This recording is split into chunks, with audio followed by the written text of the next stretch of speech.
merci pour la seconde chance. Vous m'avez donné une occasion de s'exprimer devant mes frères, mes camarades, parce que je me sens que je suis dans ma famille, dans ma deuxième famille. J'ai le sentiment de fierté d'appartenir au corps de l'ENCG. Et malgré que j'ai eu d'autres diplômes par la suite, mais il reste mon diplôme de cœur. Donc l'ENCG, c'est une fierté pour moi et je suis ravi d'être parmi vous aujourd'hui.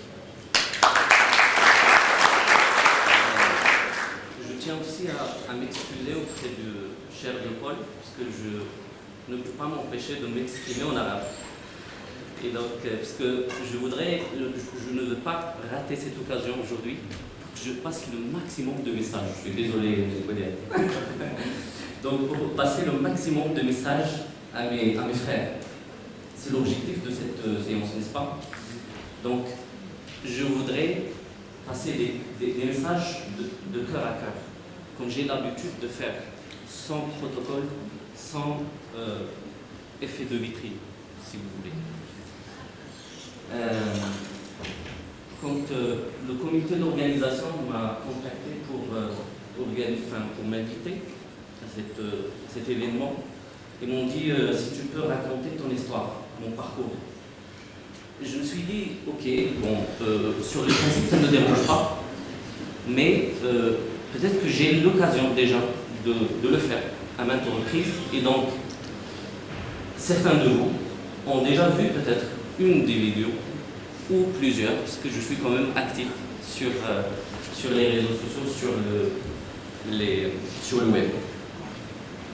Donc je me suis dit, ok, pour attirer votre attention, je voudrais passer ces messages, mais d'une autre manière, okay, à travers effectivement mon parcours, mais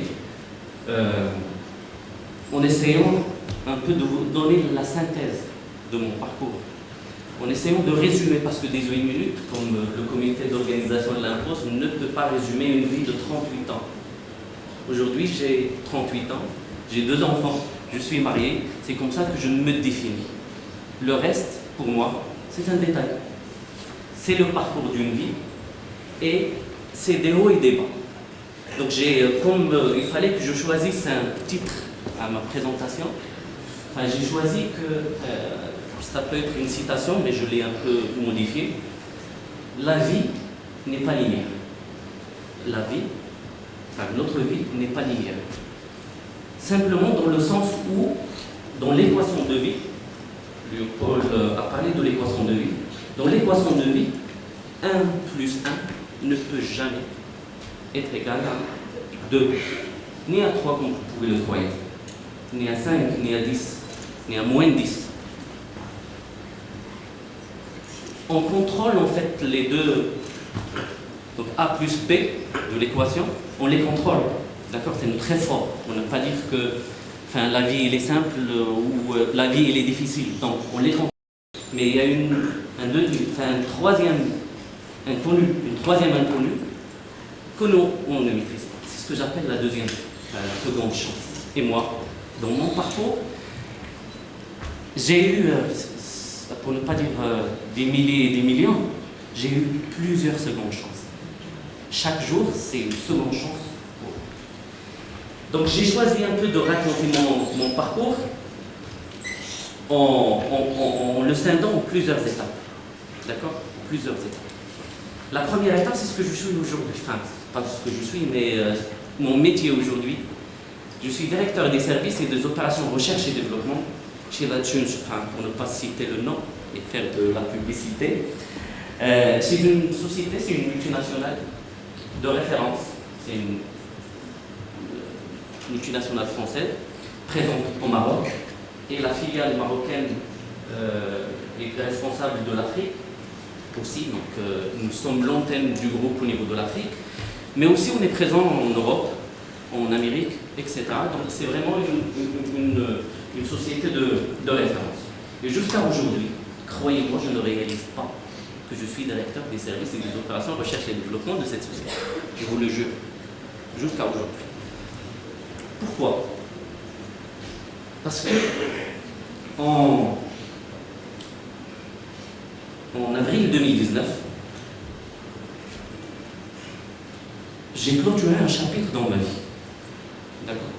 Donc j'ai clôturé un chapitre dans ma vie. Ce chapitre, il a commencé en 2014, je vais revenir par la suite, et il a pris fin en 2019. Comment il a pris fin? En fait, j'ai préparé mon doctorat. J'ai eu mon doctorat. Et je me suis dit, ok, c'est une étape franchie, il faut que je passe à autre chose. Et je ne vous cache pas, je voyais un peu le monde en noir. C'est pour ça que j'ai dit la vie n'est pas aussi linéaire. Donc, quelle que soit peut-être la force avec laquelle j'ai l'apparence d'être devant vous, l'être humain, il est faible. Donc, on passe par des hauts et des faibles. Donc, en 2019, j'ai passé par une crise. Je me suis dit, ok, j'ai réalisé un objectif, c'est d'avoir mon doctorat après un parcours de combattant. Et je me dis, qu'est-ce que je vais faire? J'ai passé par une expérience, après l'école, une expérience dans 2 sociétés, 3 sociétés, dans le secteur privé. De 2014 à 2019, j'ai aussi expérimenté le secteur public. Et donc j'ai appris beaucoup de choses. Maintenant, qu'est-ce que tu vas devenir? Qu'est-ce que tu vas faire de ta vie? Je me suis posé cette question. Donc, en discutant avec ma famille, on a décidé de quitter le Maroc. C'était une décision difficile, parce qu'on allait se séparer de nos proches. J'ai préparé mon dossier pour partir au Canada. Vous savez, donc c'est vraiment un choc thermique. On passe de 38 à moins 30 et à moins 35. Mais en tout cas, c'était une décision qu'on a mûrement discuté et réfléchi. Et donc, on l'a prise. J'ai préparé pendant 1 année le dossier pour partir au Canada. 1 année. C'est tout un parcours de combattant. Il faut l'équivalence des diplômes, il faut chercher un emploi. J'ai trouvé 3 opportunités là-bas, etc. Donc, tout un parcours. Et à la fin, on était prêts. J'ai démissionné de mon poste. Dans l'une des universités d'ailleurs. Et j'étais prêt, mes valises sont faites. J'étais prêt à partir au Canada. J'ai tout organisé, l'emploi, le logement, tout, sachant que j'ai 2 enfants et leur mère, bien sûr. Donc je ne suis pas seul. La dernière réunion, écoutez, mais moi bien, c'est pour ça que j'ai dit en fait, l'équation n'est pas aussi simple. Il y a le A plus B, mais il y a le X. La dernière réunion que j'avais avec mon ex-employeur, qui est l'université, il était au ministère, par Rabat. Et donc, j'ai été invité en fait pour que je fasse un peu le transfert, si vous voulez, parce que je gérais un projet national qui est l'implémentation d'un système d'information. Je pense que le secrétaire général, j'ai eu l'occasion de le rencontrer dans ce cadre. Et donc, j'étais parti pour faire cette réunion. Et comme par hasard, peut-être le hasard, mais surtout moi je dis le destin, je rencontre un ami avec lequel j'ai pris un café.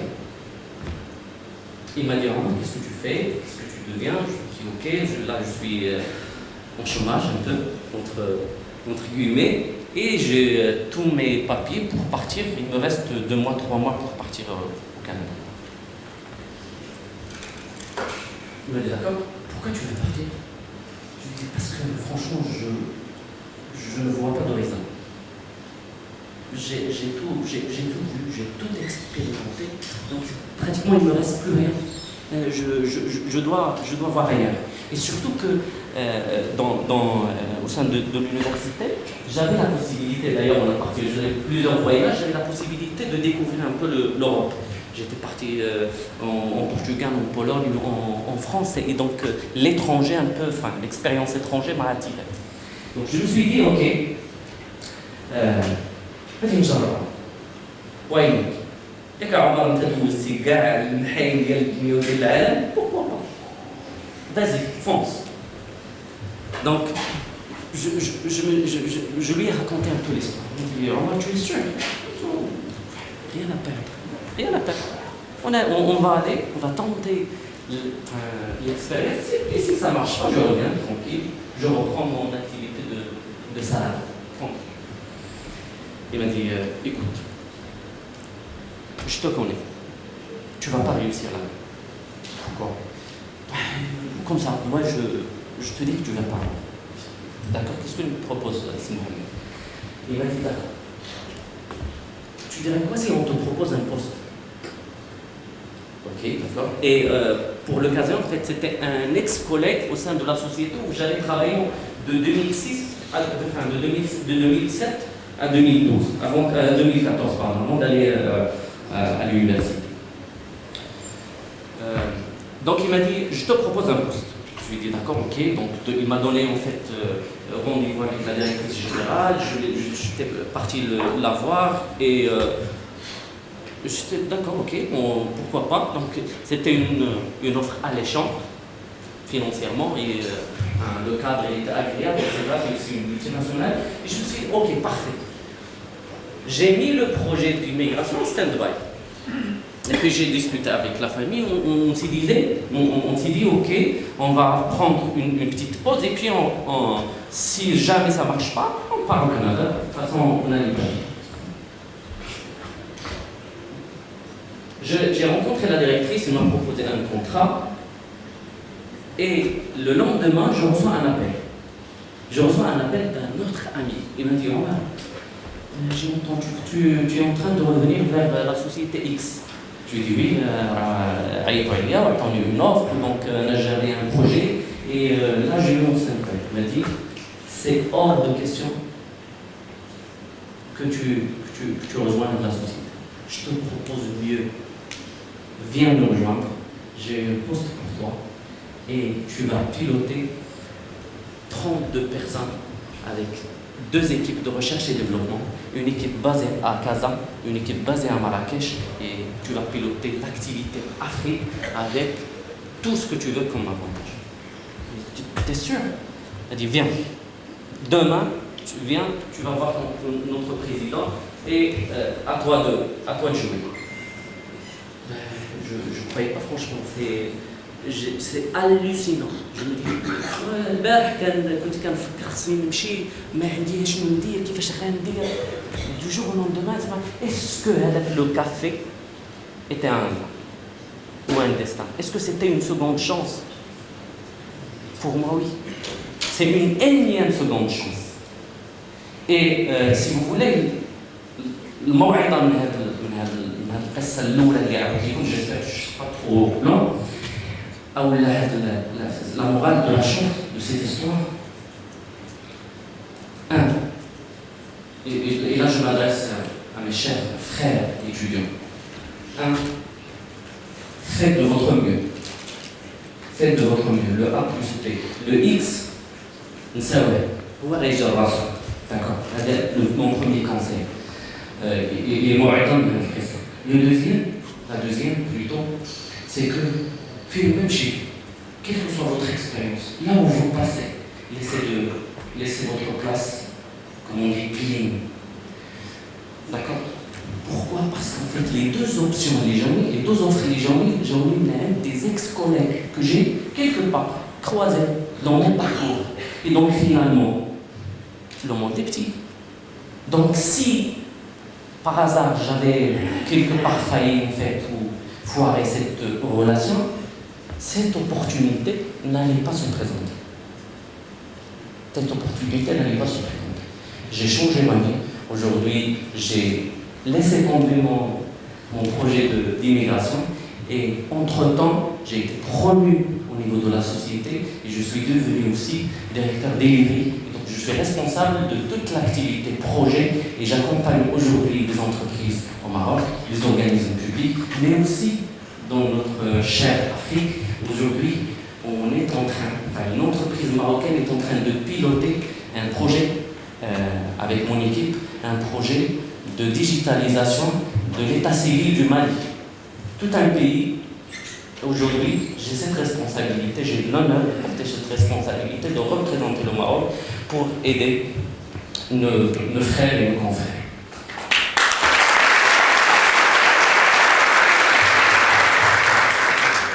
C'est une seconde chance. La deuxième histoire que je vais vous raconter, je ne sais pas, est-ce que je n'ai pas encore dépensé mon temps? 4 minutes. Il me reste 4 minutes? Ok, bon, je vais essayer d'être bref. La deuxième histoire que je vais vous raconter, c'est mon histoire avec le parcours académique, mon parcours académique. Qui m'a grave, je suis originaire d'un petit patelin perdu, au fin fond de Grand Atlas. La zone j'ai eu l'occasion de lui raconter mon histoire. Et donc, depuis mon petite enfance,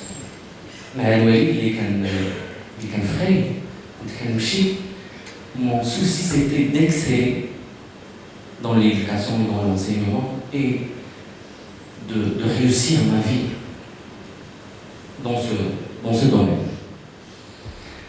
J'ai eu l'occasion, par la suite, peut-être si j'ai le temps de revenir sur cette histoire, d'intégrer le NCG. Le NCG, je vous le dis, et je ne le dis pas comme ça pour vous jeter des fleurs, le NCG, c'est une des meilleures écoles qui existent aujourd'hui au Maroc. Je parle de mon vécu, de ma propre expérience, et c'est mon opinion. J'ai intégré le NCG parce que je ne croyais pas. Mais le NCG. Hein? Agadir. حال monsieur le président. Agadir parce qu'à l'époque il n'y avait que 3. Que 3. Tanja, Agadir et Stade. Voilà. Tanja, Agadir et Stade. Je ne croyais pas mes yeux. Donc, quand j'ai eu mon diplôme, le NCG, j'avais beaucoup de problèmes financiers. On va parler de la finance. Moi, il me chie, et j'avais pas de bourse, j'avais rien de rien. Mon père était décédé, ma mère, c'est une femme au foyer, 0 revenu. Je suis parti et je me suis dit, je vais me lancer comme le reste, il viendra. Donc, je suis parti, vous savez, le diplôme DF1. La première année, quand j'ai vraiment la moyenne, le minimum de minimum. Mais j'ai toujours en tête cette idée qu'il faut que j'excelle. Il faut que j'excelle. Avec les conditions, avec tout ce que je suis passé, avec tout ce qui m'a entouré de contraintes et d'obstacles, de challenges, si vous voulez, je voulais réussir. Donc j'ai fini ma 4e année, 2e de la promotion de l'ENCG avec 2007. 2e de la promotion, j'étais fier.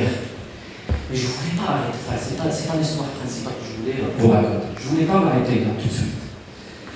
Donc j'étais obligé, parce que j'ai des contraintes, j'ai une famille à nourrir, surtout ma mère, mes petits frères, mes petites sœurs, j'avais une famille à nourrir. J'étais obligé d'intégrer le marché du travail. Donc j'ai travaillé ma première expérience, la deuxième expérience, à un certain moment, 2014, je me suis dit, j'ai un chiffre de Brexit,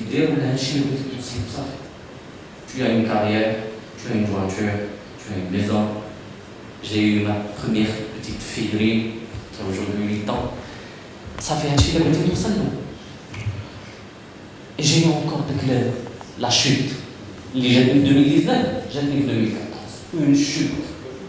C'est le monde noir. Je le vois comme ça parce que c'est pas ce que je voulais. Ça fait. وصلت la limite. خاصني aussi. خاصني 20 secondes.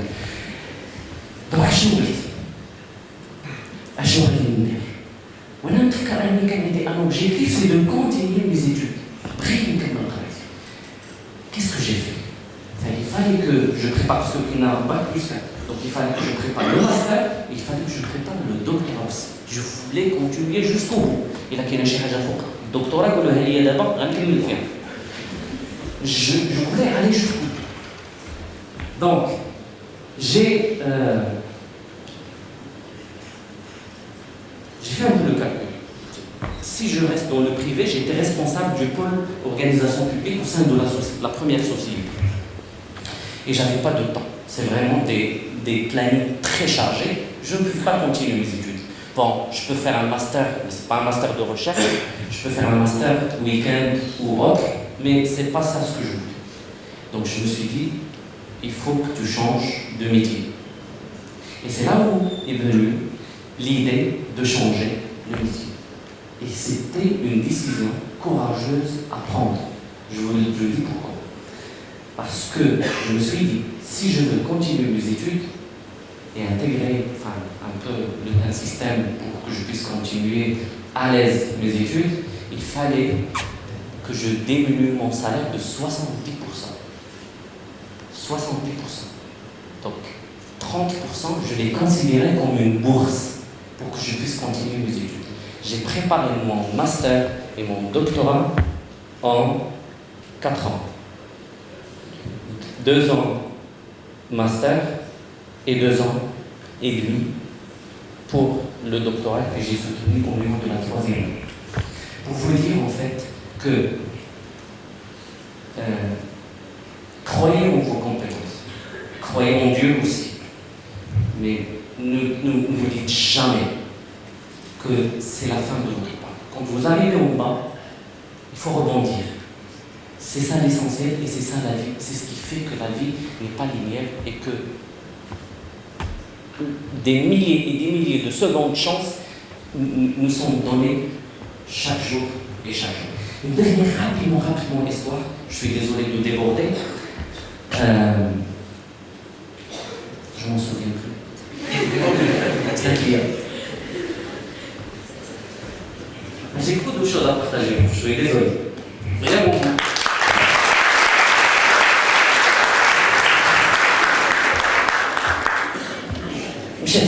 Bon, j'aurai l'occasion de la partager avec vous, mais je suis très ravi d'être parmi vous et je suis à votre disposition.